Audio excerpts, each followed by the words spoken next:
So இந்த வீடியோவில் நம்ம லீட் கோடை எப்படி எஃபெக்டிவாக யூஸ் பண்ணி நம்மளுடைய ப்ராப்ளம் சால்விங் ஸ்கில்ஸை டெவலப் பண்ணிக்கிறது அப்படின்னு தான் பார்க்க போகிறோம். இது நீங்கள் சைன் அப் பண்ணதுக்கு அப்புறமா நீங்கள் இந்த மாதிரி ஒரு பேஜுக்கு வந்து ரீடைரக்ட் ஆவீங்க. ஸோ இதில் இருக்கிறதெல்லாம் ஃபஸ்ட்டு நீங்கள் ரீட் பண்ணி டைம் வேஸ்ட் பண்ண போயிடலாம். ஸோ இதில் வந்தோடனே நீங்கள் வந்து ரேண்டமாக எனக்கு இந்த ப்ராப்ளம் தெரியும் அப்படின்னு ரேண்டமாக சால்வ் பண்ண ஸ்டார்ட் பண்ணவே கூடாது. இன்ஸ்டீட் நீங்கள் என்ன பண்ணலாம் அப்படின்னா, இந்த இடத்துல டேக்ஸ் அப்படின்ற ஆப்ஷன் இருக்கு இல்லையா, ஸோ இதில் நீங்கள் அரேஸ் அப்படின்ற டாப்பிக்கை வந்து சூஸ் பண்ணிக்கோங்க.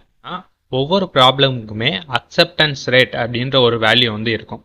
அக்செப்டன்ஸ் ரேட் அதிகமாக இருக்க மாதிரி பார்த்துக்கோங்க. ஓகேவா? நீங்கள் ஒன்ஸ் இந்த ப்ராப்ளம் சால்வ் பண்ணிட்டீங்க அப்படின்னா ஸோ இதோட நீங்கள் விட்டுறக்கூடாது. ஸோ இதை கிளிக் பண்ணி மற்றவங்க எப்படி இதை சால்வ் பண்ணியிருக்காங்க அப்படின்றதையும் நீங்கள் பார்க்கணும். ஒரு ப்ரோக்ராமராக நீங்கள் சால்வ் பண்ணுறது மட்டும் இல்லாமல் மோஸ்ட் ஆப்டிமைஸ்டு சொல்யூஷன் கண்டுபிடிக்கணும். எனக்கு பிடிச்ச 2 ஃபீச்சர்ஸ் இருக்குன்னு சொன்னேன் இல்லையா, ஸோ அதில் ஃபர்ஸ்ட் ஒன் பார்த்தீங்கன்னா இந்த ஸ்ட்ரீக்ஸ்.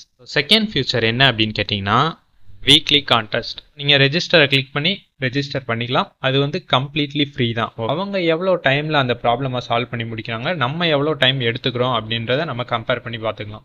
ஸோ இதில் வந்து ஒரு வீக் நீங்கள் ப்ராக்டிஸ் பண்ணிவிட்டு ஸோ இது வந்து இந்த கான்டெஸ்ட் ஹார்டாக இருக்குது அப்படின்னு சொல்லிட்டு நெக்ஸ்ட் வீக் நீங்கள் விட்டுறாதீங்க. கன்சிஸ்டன்சி தான் ரொம்ப முக்கியம். Practice makes a man perfect. இது மாதிரி மேலும் பல இன்ஃபர்மேஷனுக்கு நம்ம சேனலுக்கு சப்ஸ்கிரைப் பண்ணிக்கோங்க. தேங்க்யூ.